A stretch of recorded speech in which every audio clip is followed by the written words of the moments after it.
Independientemente de que estemos o no de acuerdo con la ideología del régimen de Fidel Castro, una dictadura de facto, por más que nos lo quieran decir, que sí, que no, que quién sabe, que nos lo quieran tamizar, que el gran comandante y el gran héroe, dicen que en la isla nadie estornudaba sin que se enterara Fidel. Pero independientemente de esta ideología, que ya, como él dijo alguna vez, la historia lo juzgará, de hecho ya lo está juzgando, me vienen a la mente dos temas maravillosos en relación al deporte de Estado que se tuvo en Cuba. Haría yo un paréntesis antes de comentarle esto y le diría que el gran éxito de la Revolución Cubana es, desde luego, el punto de vista de los niños. No había niño que se quedara sin escuela y no había niño que se quedara sin deporte. También el derecho a la salud, pero esos son otros temas. En cuanto a las condiciones, las circunstancias de este deporte de Estado, el régimen de Fidel Castro entendió perfectamente bien, y yo le diría que incluso superó con menos recursos a la entonces Europa socialista en la esfera de la Unión Soviética. Y el deporte de Estado cubano tuvo gran éxito y grandes alcances. Y esto generó dos temas absolutamente, yo le diría que extraordinarios. La mejor pelea del siglo XX, la pelea esperada por todos, la pelea del siglo, y diría alguien, de todos los siglos, no se dio. Aquella pelea entre Teófilo Stevenson, el campeonísimo cubano, que por cierto murió en junio del 2012, coincidencia, Mohamed Ali, Cassius Clay, entonces murió en junio, pero de este 2016. Aquella pelea que muchos quisieron hacer y fabricar, ya era justamente cuando iba de salida Mohamed Ali, 1978 por ahí. Teófilo Stevenson contaba con 26 años de edad, Mohamed Ali 10 años más. Dicen que Bob Arum llegó a ofrecer $5 millones a Mohamed Ali y $1,5 millones a Teófilo Stevenson, pero Teófilo Stevenson 3 veces campeón olímpico y multicampeón del mundo en el deporte aficionado, Teófilo Stevenson lo rechazó. Más que rechazarlo, Teófilo Stevenson lo rechazó el régimen cubano. La apuesta de Bob Arum y de otros promotores era entregar ese dinero al Instituto del Deporte Cubano. Pero al final de cuentas la pelea no se llevó. Dicen quienes eran cercanos a Mohamed Ali que Mohamed Ali decidió hacerse a un lado señalando que $5 millones eran muy pocos para ver a un peleador como él, a un peleador profesional, darle una paliza a un boxeador amateur. Y probablemente ese hubiera sido el resultado, solo que nunca lo vimos. Y nunca lo vimos porque el régimen cubano arropó a Teófilo Stevenson y tomó esta excusa extraordinaria para crecer más su leyenda. Esa es una de las tantas reflexiones en relación a la muerte del comandante Fidel Castro y su deporte de Estado.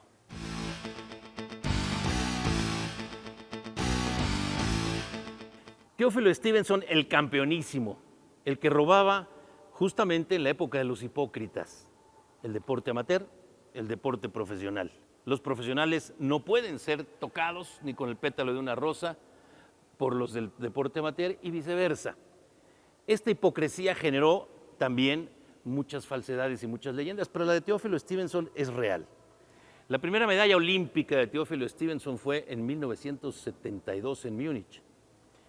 Él dominó incluso a los norteamericanos, rompiendo aquella racha de los boxeadores norteamericanos que ganando Juegos Olímpicos se iban al profesionalismo. Y de ahí surgieron muchos, entre otros Cassius Clay, ganador de la medalla olímpica en 60, y después el Mohamed Ali que todos conocemos. Teófilo Stevenson haría una gran carrera. Al principio de ella, entre los años 70 y 72, tuvo 3 derrotas que después él comentó en su biografía. Yo realmente no perdí ninguna pelea, porque a mí las derrotas me enseñaron tanto que fueron triunfos. Aquella medalla de oro de 1972 fue extraordinaria, pero lo fue más la de 1976. En Montreal 1976, al final del camino, el boicot fue de los africanos, que entonces no estaban muy metidos en el boxeo. Para los norteamericanos fue un bofetón entre los dientes, y para los de la Europa occidental, cierta indiferencia.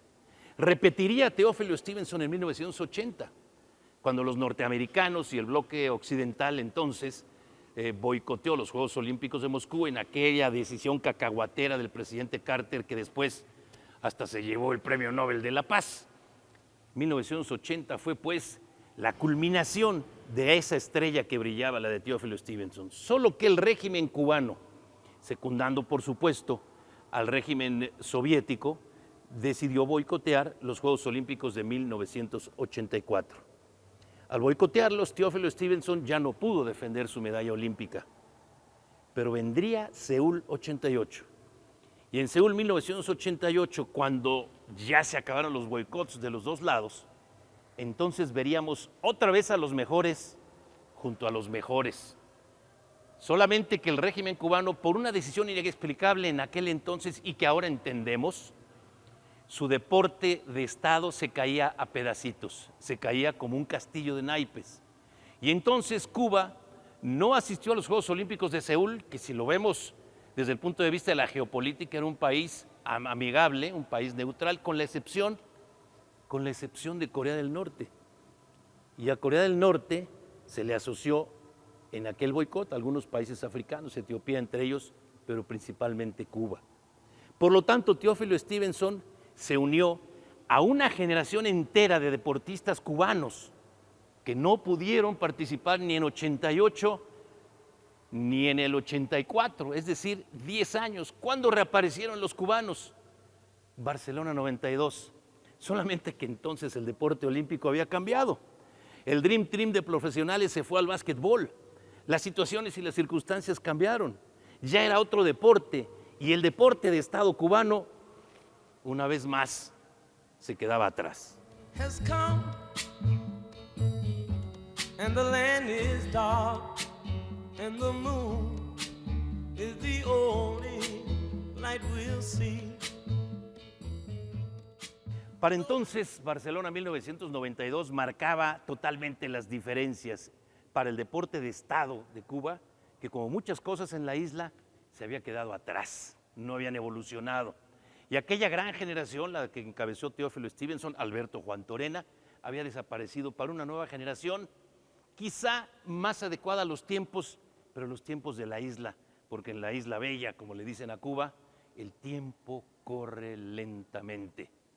Sin embargo, los cubanos seguirían apareciendo prácticamente en semifinales y finales de todas las peleas de boxeo, de todos los torneos olímpicos, preolímpicos, panamericanos, porque tenían ellos resguardado este tema y el profesionalismo para ellos no era realmente una opción.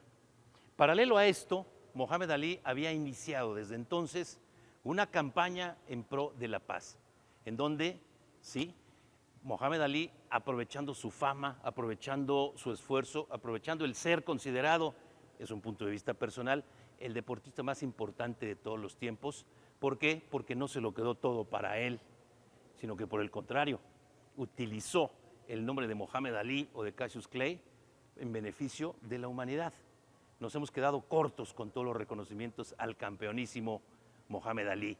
¿Se acuerdan ustedes aquella escena imperdible, aquella escena extraordinaria, cuando Mohamed Ali, ya víctima del Parkinson, enciende el pebetero olímpico en Atlanta 96? Era lo menos que se merecía el más grande deportista, el más grande, no solo entre los boxeadores, sino entre todos los deportes profesionales y olímpicos de todos los tiempos.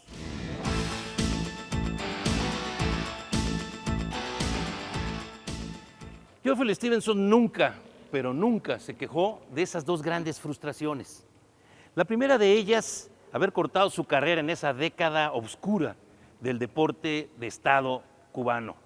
Y la segunda, y no menos importante, aquel combate que nunca se dio con Mohamed Ali. Lo cierto es que ambas figuras se encontraron al retiro de Mohamed Ali, ya iniciaban su problema con el Parkinson en 1990 y algo, cuando se reunieron en la isla y Mohamed Ali llevaba un gran cargamento de medicinas. Entonces se reunieron, platicaron, se especularon de muchas cosas, hicieron algunos guantes, pero hasta ahí. Teófilo Stevenson es, pues, al mismo tiempo, el gran boxeador, el gran símbolo, el gran mito del deporte de Estado de Cuba, al mismo tiempo que es la gran víctima de ese deporte de Estado. Al final del camino, pudo ser el multimedallista más importante en la historia del boxeo amateur de todos los tiempos, pero no se le dio.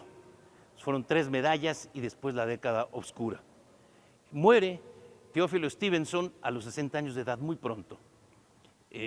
Unos años después fallece Mohamed Ali, que es justamente hace unos meses, y se van las 2 grandes leyendas.